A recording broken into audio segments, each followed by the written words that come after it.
Terdampak proyek jalan tol IKN dan Bandara VVIP, warga Penajam Pasar Utara PPU menanti kejelasan penggantian lahan.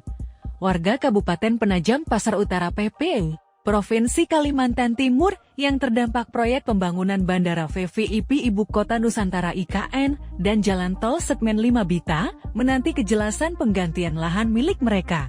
Ini terungkap saat sosialisasi oleh Gugus Tugas Reforma Agraria JTRA. Sosialisasi sudah dilaksanakan beberapa kali dengan menghadirkan masyarakat dari kelurahan terdampak yakni Gresik, Jenebora, Riko, dan Maridan.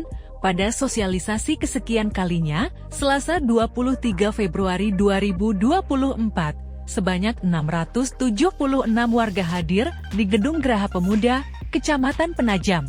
Mereka sangat antusias mendengarkan materi yang disampaikan Gugus Tugas Reforma Agraria Kabupaten PPO. Beberapa warga spontan berebut untuk bertanya, meski kesempatan yang diberikan terbatas.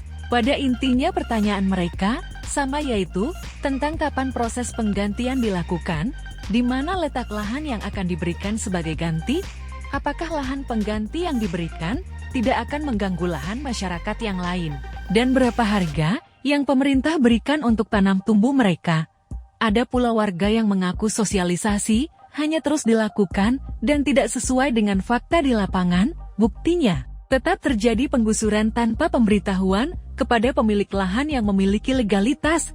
Salah satu warga Kelurahan Riko, Titania mengatakan, 1 hektar lahan miliknya tiba-tiba digusur, tak ada konfirmasi kepadanya sebagai pemilik lahan, maupun kepada pemerintah kelurahan.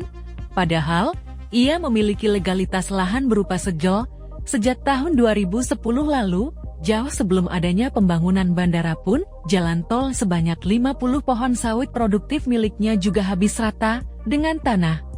Portal untuk masuk ke lahannya pun turut dirusak. Saya kaget karena tiba-tiba itu langsung habis tanpa izin ke saya, tanpa seizin lurah juga, ungkap Tita. Ia mencoba mengkonfirmasi hal itu baik kepada Bank Tanah maupun kepada pemerintah kelurahan.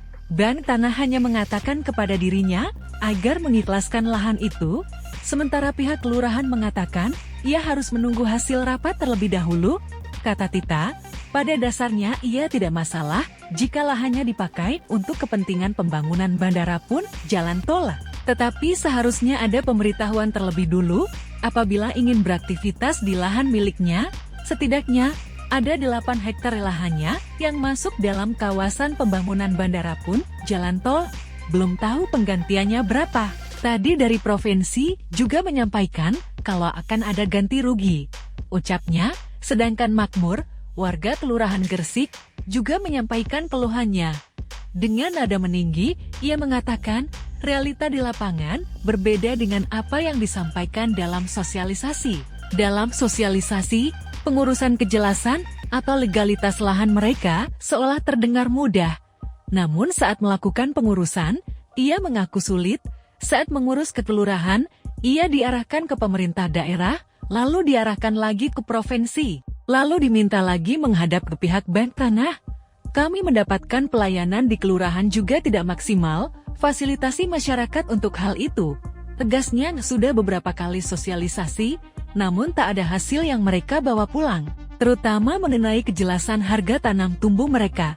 Padahal, proyek terus berjalan, mohon perjelas seperti apa tanam tumbuhnya, agar kami pulang bisa membawa oleh-oleh.